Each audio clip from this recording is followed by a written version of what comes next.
আজকে করব chicken fry recipe. এখানে প্রথমেই আমি দিয়ে দিচ্ছি স্বাদ মতো লবণ। এখানে আপনারা কোয়ান্টিটি অনুযায়ী পরিমাণ মতো নেবেন। তারপর এখানে আমি দিয়ে দিব লাল গুঁড়া মরিচ। তো এখানেও আমি আমাদের টেস্ট বার অনুযায়ী দিয়েছি, আপনারা কম বেশি নিতে পারেন।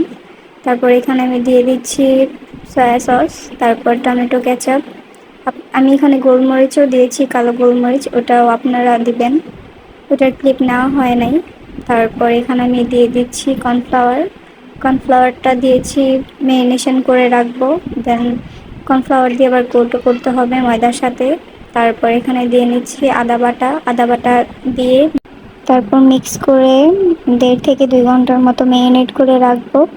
তারপর আমি চিকেনের যে কোটটা ওটা তৈরি করব। তো এখানে আমি ময়দা নিয়ে নিয়েছি।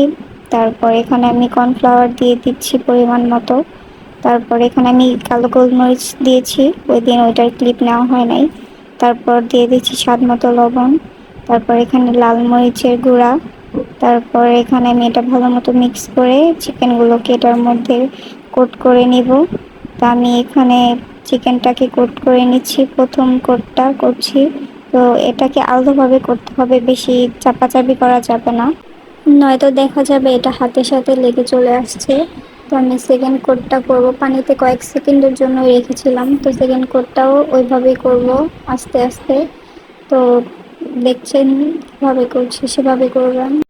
দেন আমি এখানে সবগুলোকে এভাবেই কোট করে নিচ্ছিলাম। তো কোট করে এক সাইডে রেখে দিয়ে দেন আমি তেলটা গরম করতে দিয়ে দিই।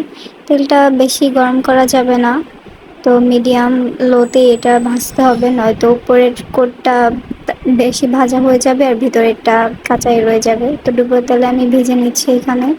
তো রেসিপিটা ভালো লাগলে ট্রাই করবেন। আল্লাহ হাফেজ।